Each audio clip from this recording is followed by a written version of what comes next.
Olá, olá, galerinha aqui do canal, tudo bom com vocês? Tudo certo? Tudo na paz? O pessoal tá acompanhando o nosso canal, estão compartilhando, estão deixando like, comentários, ativa o sininho, não esquece de ativar o sininho pra você ficar ligadinho, ligadinha em todas as postagens, em todos os projetos aqui do nosso canal, que tá muito bacana, pessoal. Você que tá sempre acompanhando o nosso canal, que tá aí desde o início, que tá deixando comentários, eu adoro ver os comentários que vocês postam, é muito legal, pessoal. Interage com a gente, deixa sugestões de livros, o que você tá achando. Legal. Então, pessoal, hoje a gente vai ler junto o último capítulo de Alice no País das Maravilhas, que já estão com os 11 capítulos anteriores, né, postados, todo certinho, todo na ordem certinha aí pra você acompanhar. Então, se você ainda não acompanhou essa história, corre lá, vai lá na aba dos nossos vídeos, que tá postadinho desde o primeiro capítulo, né, até o capítulo 11, e hoje nós terminamos esse capítulo, esse livro, né, que é bem legal. Então, bora lá, vamos junto? Vamos lá. Então, galerinha, vamos lá descobrir o que vai acontecer com a Alice e companhia nesse último capítulo dessa história, que logo logo vem mais por aí. Então, pessoal, fica ligadinho e vamos terminar isso aqui? Vamos? Preparado? Preparada? Então, prepara o coração, prepara a emoção, que esse capítulo é bem legal, é bem emocionante. Então, vamos lá, pessoal. Capítulo 12, o depoimento de Alice. Aqui! Gritou Alice, esquecendo por completo, na excitação do momento, o quanto tinha crescido nos últimos minutos.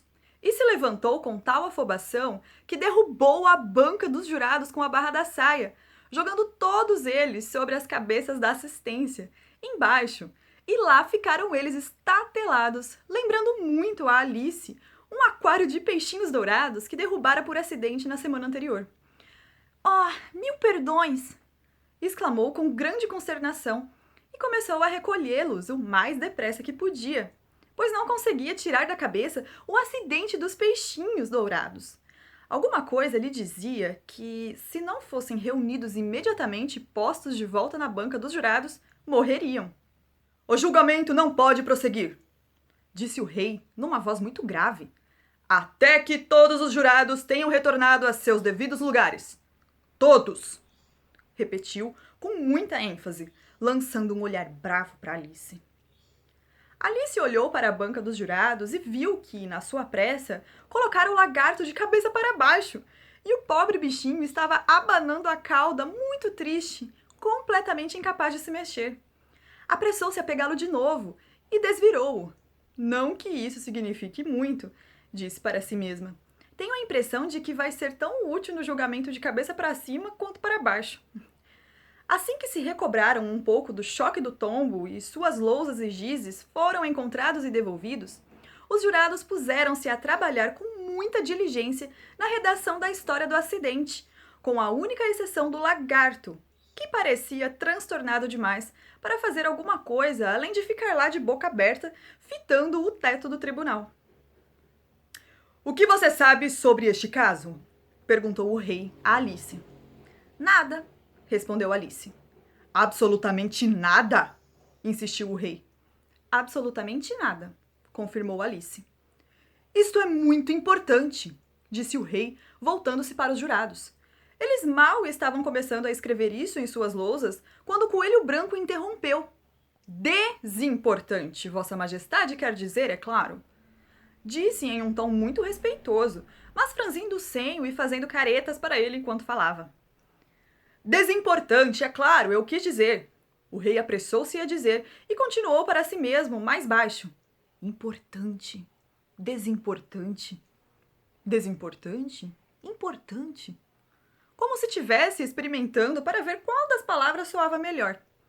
Alguns membros do júri anotaram importante e alguns desimportante. Alice pôde ver isso, pois estava perto bastante para espiar suas lousas. Mas isso não tem o menor propósito, refletiu. Nesse momento, o rei, que por algum tempo estivera escrevendo atarefado em seu bloco de anotações, gritou: Silêncio!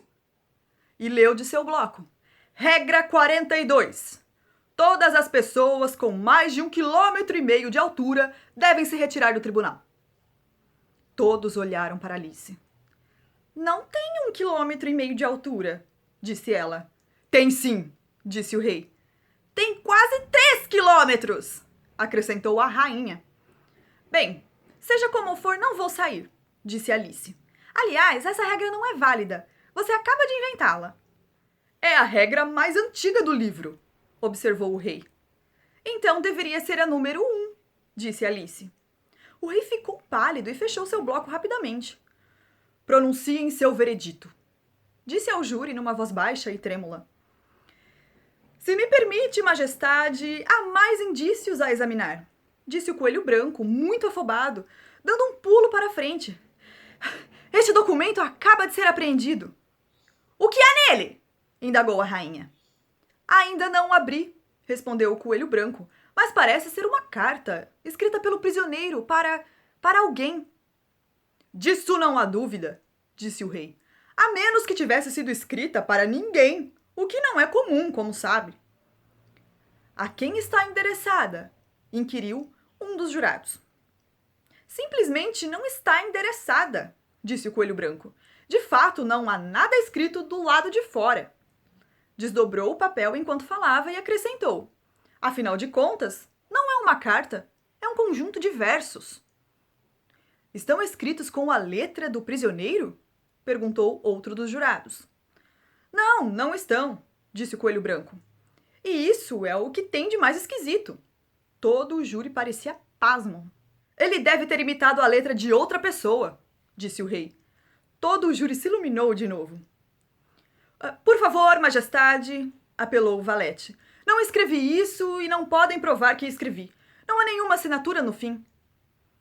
Se você não assinou isso, disse o rei, as coisas só pioram. Só podia ter má intenção, ou teria assinado como um homem de bem. A isto se seguiram aplausos gerais. Era a primeira coisa realmente sagaz que o rei dissera aquele dia.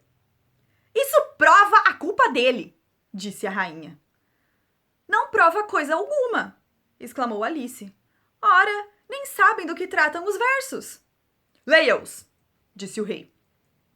O coelho branco pôs os óculos.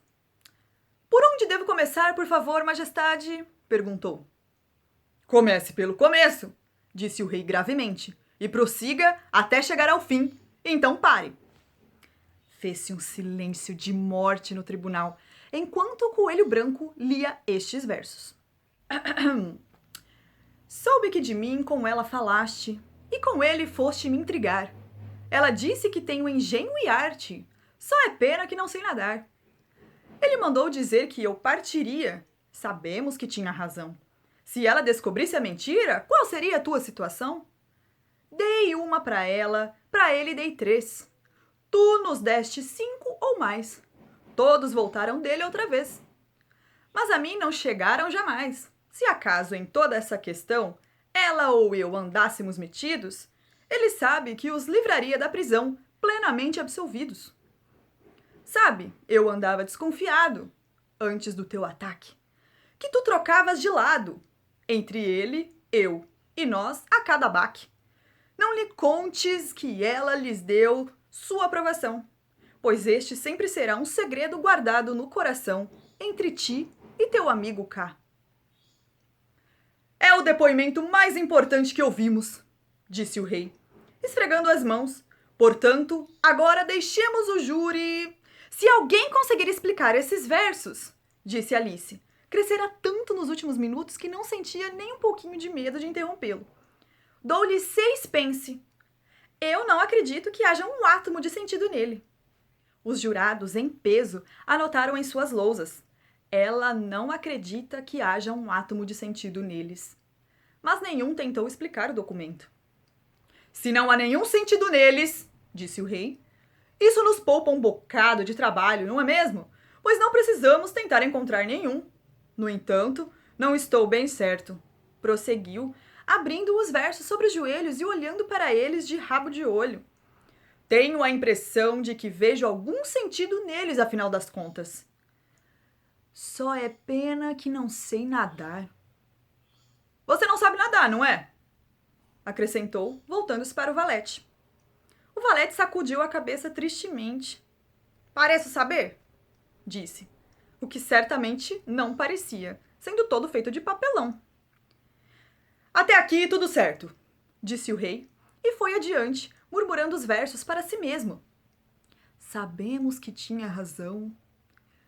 Isso são os jurados, é claro. Se ela descobrisse a mentira, deve ser a rainha. Qual seria a tua situação? Seria mesmo.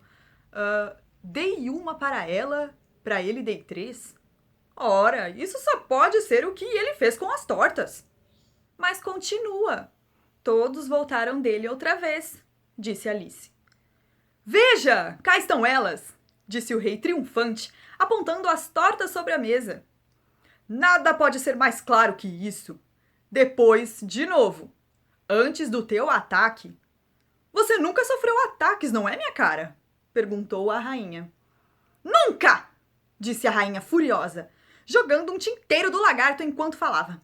O pobrezinho do Bill parara de escrever na lousa com o dedo ao descobrir que não ficava marca alguma, pois agora se apressara a começar de novo usando a tinta que lhe escorria pela cara abaixo enquanto ela durou. Então ninguém pode lhe fazer esse ataque, disse o rei, passando os olhos pelo tribunal com um sorriso. Fez-se um silêncio absoluto. É um trocadilho! O rei acrescentou num tom ofendido, e todos riram. Que o júri pronuncie o seu veredito, disse, mais ou menos pela 20ª vez naquele dia. Não, não, disse a rainha. Primeiro a sentença, depois o veredito. Mas que absurdo! Alice disse alto. Que ideia, ter a sentença primeiro. Calha a boca! Disse a rainha, virando um pimentão. Não calo, disse Alice. Cortem-lhe a cabeça! Berrou a rainha. Ninguém se mexeu. Quem se importa com vocês? Disse Alice. A essa altura tinha chegado a seu tamanho normal. Não passam de um baralho. A estas palavras, o baralho inteiro se ergueu no ar e veio voando para cima dela. Alice deu um gritinho, um pouco de medo e um pouco de raiva. Tentou repeli-los e se viu deitada na ribanceira, a cabeça no colo da irmã, que afastava delicadamente algumas folhas secas que haviam voejado das árvores até o seu rosto. Acorde, Alice, querida, disse sua irmã. Mas que sono comprido você dormiu! Tive um sonho tão curioso, disse Alice, e contou à irmã, tanto quanto podia se lembrar delas, todas aquelas estranhas aventuras que tivera e que você acabou de ler. Quando terminou, a irmã a beijou e disse: Sem dúvida, foi um sonho curioso, minha querida. Agora vá correndo tomar o seu chá, está ficando tarde. Alice então se levantou e saiu correndo, pensando enquanto corria o mais rápido que podia. Que sonho maravilhoso tinha sido aquele! Mas sua irmã continuou sentada quando ela partiu, a cabeça pousada na mão, contemplando o pôr do sol e pensando na pequena Alice e em todas aquelas suas aventuras maravilhosas. Até que também ela começou, de certo modo, a sonhar, e este foi o seu sonho. Primeiro, sonhou com a própria Alice, e mais uma vez as mãozinhas dela lhe apertavam o joelho, e os olhos brilhantes e impacientes olhavam os seus. Podia ouvir até as entonações da voz dela, e ver aquele seu jeitinho de jogar a cabeça para afastar o cabelo desgarrado que sempre lhe caía nos olhos. E enquanto ouvia, ou parecia ouvir, o lugar inteiro à sua volta ganhou vida com as estranhas criaturas do sonho da irmã. A relva crescida farfalhou aos seus pés, quando o coelho branco passou correndo. O camundongo apavorado espantanou água ao cruzar a lagoa vizinha. Pôde ouvir o tilintar das xícaras, vendo a lebre de março e seus amigos partilharem sua interminável refeição, e a voz estridente da rainha condenando seus pobres convidados à execução. Mais uma vez o bebê porco estava espirrando no colo da duquesa, enquanto travessas e pratos se espatifavam à volta dele. Mais uma vez, o guincho do grifo, o rangido do giz do lagarto e a sufocação dos porquinhos da Índia enchiam o ar, misturados aos soluços distantes da infeliz tartaruga falsa. Ficou ali sentada, os olhos fechados, e quase acreditou estar no País das Maravilhas, embora soubesse que bastaria abri-los e tudo se transformaria em insípida realidade. A relva só farfalharia ao vento, e as águas da lagoa só se encrispariam ao ondular dos juncos. As xícaras de chá tilintantes se transformariam no tinir dos sinos das ovelhas, e os gritos agudos da rainha na voz do pastorzinho. E os espirros do bebê, o guincho do grifo e todos os outros barulhos esquisitos se converteriam, ela sabia, no alarido do movimentado terreiro da fazenda. Enquanto os mugidos do gado, à distância, iriam tomar o lugar dos soluços tristes da tartaruga falsa. Por fim, imaginou como seria essa mesma irmãzinha quando, no futuro, fosse uma mulher adulta. E como conservaria em seus anos maduros o coração simples e amoroso de sua infância. E como iria reunir outras criancinhas à sua volta e tornar os olhos delas brilhantes e impacientes com muitas histórias estranhas. Talvez até com o sonho do País das Maravilhas, de tanto tempo atrás. E como iria sofrer com todas as mágoas simples dessas crianças e encontrar prazer em todas as alegrias simples delas, lembrando sua própria vida de criança e os dias felizes de verão. Gente, que história legal, que final, assim, uau! Eu me coloco muito no final, assim, no lugar da irmã da Alice, né? Porque, gente, imagina, se coloca no lugar dela, tipo, gente, o que essa menina tá fazendo? Será que ela sonhou um sonho fantasioso ou ela sonhou com alguma coisa que realmente aconteceu? Sabe? E é isso que eu gosto nesse livro de Alice no País das Maravilhas. Eu gosto de, assim, eu gosto de não deixar claro essa parte se realmente ela só sonhou ou se foi realidade. Porque é aquela fantasia, né? É aquela vontade dentro do peito de ser verdade e de você também e eu também fechar os olhos e embarcá-la no País das Maravilhas. Gente, que história legal, né? Cheia de fantasia, cheia de personagens diferentes. Então deixa aí nos comentários o que você achou dessa história, se você ainda não conhecia, ou se você conhecia, mas nunca tinha lido, né, os livros. O livro de Alice no País das Maravilhas, né? Tem Alice através do espelho também. Então, pessoal, deixa aí nos comentários o que você achou. Qual é a peculiaridade da Alice que você mais se identifica ou de algum outro personagem. Legal, vamos interagir. Então, pessoal, muito obrigada pela companhia. Compartilha com os amigos, deixa o like, ativa o sininho e nos vemos até a próxima. Tchau, tchau!